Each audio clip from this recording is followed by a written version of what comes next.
Good morning, everyone, and happy Saturday. My name is Callie, and this is another weekend of Clarinets, Cats, and Coffee. In today's video, I am giving you guys an excerpt of the Saint-Saëns Sonata. It's in the third movement, and today we're going to work on the second half of that movement, and I'm going to give you a few tips on making your clarion register super easy whenever you're trying to play very soft.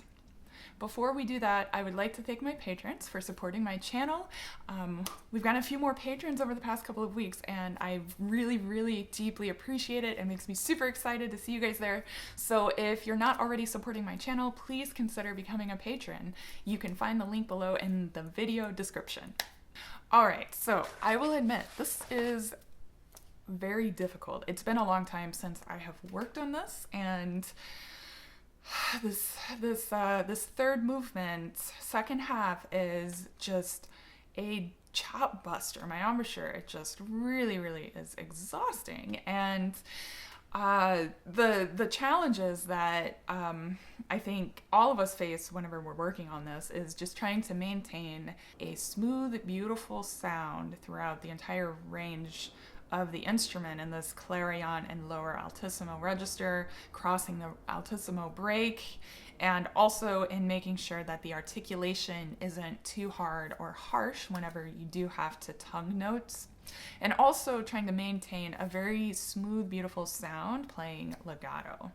So the first thing I'll say is, you guessed it, make sure we are taking in a deep enough breath. And so I think of the word home and just breathe in reverse. And it fills up all the way down to the belly, and I get a nice deep breath. And when we go to play, we want to make sure that we have a nice relaxed exhalation. I find it very easy to make a relaxed exhale when I take a deep enough breath in.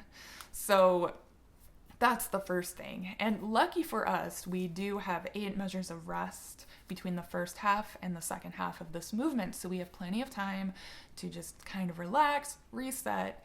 And in the measure right before you come in, I actually recommend making sure you're relaxed on beat 1. On beat 2, begin your inhale. Then beat 3, wrap it up, form the embouchure. So a lot of your success in the second half actually comes before you even make a single note.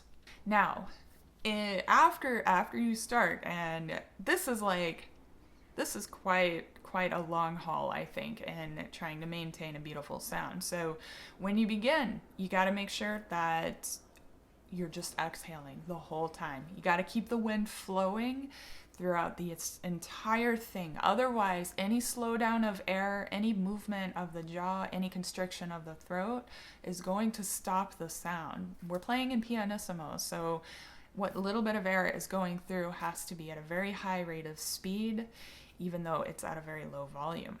So you can keep your air at a very fast rate of speed if you imagine keeping your tongue very close to the front of your mouth, as if you're saying or shh or something like that. So you want to keep it close, very tiny aperture, as if you're trying to blow a fast stream of air into the eye of a needle.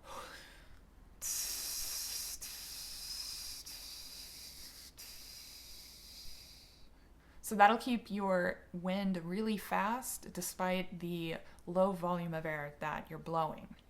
Now, I also recommend pacing your breath through this in a way that goes naturally with these phrases. So don't try to be a hero and try to make it, however, 16, 8 bars or whatever. Like, don't try to make it through half of this excerpt without taking a single breath. The more tension that we build up trying to exhale every single last bit of air, it's going to make it that much more difficult to take a relaxed breath in. So I breathe maybe every 4 measures or so, and I think it falls nicely with the phrases, and it helps me maintain a very relaxed breath and a very easy way of exhaling.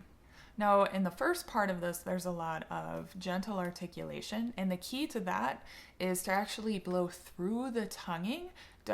I personally don't like to stop the air in between each note whenever I tongue these. I basically pretend there's like a slur over all of it, and I just re-articulate each note without cutting off the flow of air. That's going to make your clarion register come out clean and very clear without that grunt or undertone, and it will ensure that they actually continue to speak even though you are interrupting the flow by a very gentle articulation. So that being said, we have to make sure that we are usually using a feather touch of the tongue against the reed when we articulate these. The higher we go, the lighter the touch needs to be because the smaller the vibrations are. So we have to adjust our articulation accordingly. Now, in the second half of this excerpt, we have a lot of legato and a lot of slurring. And the key here is to not let yourself tighten up whenever you're trying to play this long legato phrasing here. Don't let your throat control your air. Your air is controlled down here. So you just have to relax and keep blowing and make sure your embouchure stays put. One thing that really helps me is to imagine the top lip, everything going down, pushing into the top of the mouthpiece.